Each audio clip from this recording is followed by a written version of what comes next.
Sa panahon ng pangangailangan, dapat meron tayong pwedeng malapitan.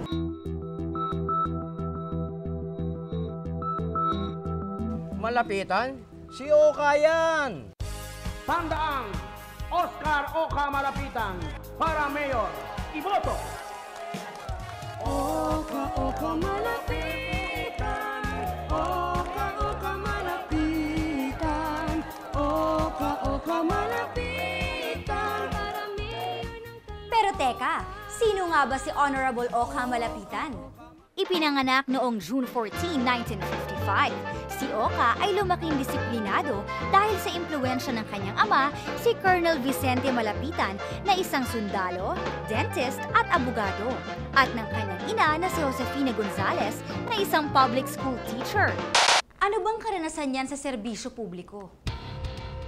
Mula 1992 hanggang 1998 ay nakapagsilbi na siya bilang konsehal sa unang distrito ng Caloocan, kung saan ay 2 beses niyang nakuha ang pinakamataas na boto mula sa kanyang mga kababayan.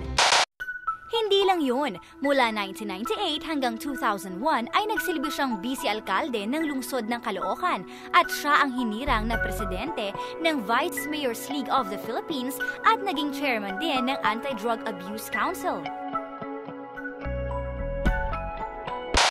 At simula 2004 ay nagsilbi na siya bilang kongresista ng unang distrito ng Caloocan City, kung saan ay nasa pangatlong termino na siya ngayon. 40 bills at resolutions at 4 na mahahalagang batas ang kanyang naipasa na sa Kongreso. Sa kalusugan, si Oka ang malalapitan. Mahigit 24,000 pasyente ang natulungan na ni Oka na ipadala sa mga ospital. Hindi pa kasama dito ang mga natulungan na niya sa pagamutan sa komunidad linggo-linggo. Sa edukasyon, si Oka ang malalapitan. Sa kanyang panunungkulan ay nakapagpagawa na siya ng 1,000 silid-aralan, 214 na mga story buildings, 6 na gusali at 7 covered courts sa unang distrito. Patuloy din ang pagpapatayo ni Oka ng computer at speech laboratories at malaking tulong na din sa mga kabataan ang pagkakatayo ng National Science and Technology High School sa Caloocan City North mula sa kanyang napatupad na batas. Parang Andy, balita ko lahat daw ng barangay dito sa Caloocan, apektado na ng droga. Totoo ba yun? Tama ka, pare. Sa tagal-tagal ko na dito, wala akong nakikita pag-aasenso. Walang malaking mall. May wala nga sinihan dito. Talaga? Sa paglaban sa krimen at iligal na droga, si Oka ang malalapitan. Titiyakin ni Oka na ang kaligtasan sa kalsada, paaralan at komunidad ay mapapanatili, lalo na't naiulat na sa PIDEA na apektado ng droga ang 188 barangay sa Caloocan.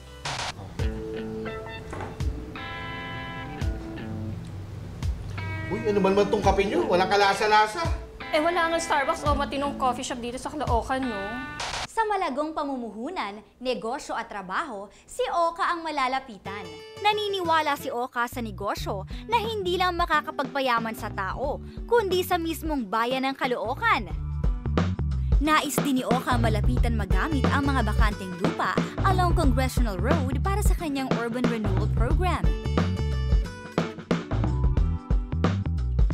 Hindi lang yan, gusto rin ni Oka na magpatayo ng Central Business District sa Caloocan at Special Economic Zone at ang pagbubukas ng Urban Enterprise Zone sa ilang komunidad para sa small and medium enterprises.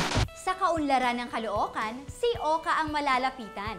Bukod sa mga nabanggit na Central Business District at Special Economic Zone, ay gusto ring ipatupad ni Oka ang mga sumusunod. Pagsasamoderno ng ating mga ospital, palawakin ang pasilidad ng mga health centers, pagtatayo ng sentro ng teknolohiya sa mga paaralan, pagbubuo ng state-of-the-art sports, cultural at heritage center, at ang pagtataguyod ng pabahay para sa mahihirap sa pamamagitan ng community mortgage program. Dahil para kay Oka, tao ang una, tao ang tunay na kayamanan ng Caloocan. Sa kanyang panunungkulan, gusto niyang maibalik ang sigla na makasaysayang lugar ng Caloocan. Sa Team Oka, tao ang una! Oka Malapitan.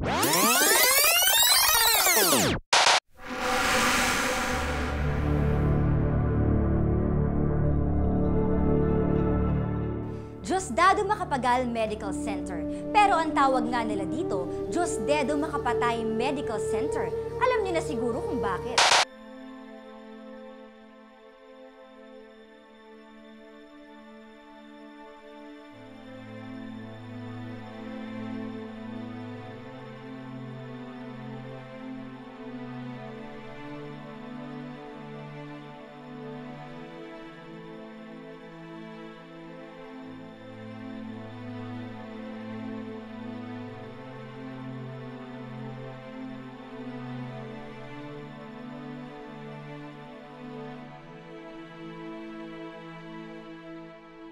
Nasaan na ang Caloocan ngayon? Sa lumipas na 9 na taon, ano na ang nangyari? Ang tingin sa atin, kawawa, napabayaan, napag-iwanan.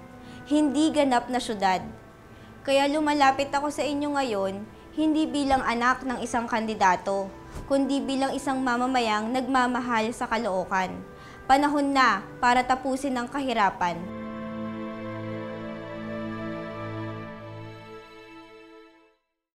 Pasiglahin natin ang Caloocan. Oscar Vote Oca straight, Malapitan Team Oca. para mayor. Iboto!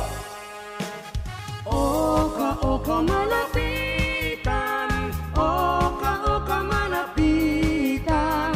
Oka, Sa mga oka, nakaraang administrasyon, hindi nila pinagtuunan ng pansin ang pangunahing pangailangan ng ating lungsod. Ito ang aking magiging prioridad. Kalusugan, edukasyon, peace and order, trabaho at infrastruktura. Kayo ang paglilingkuran ko.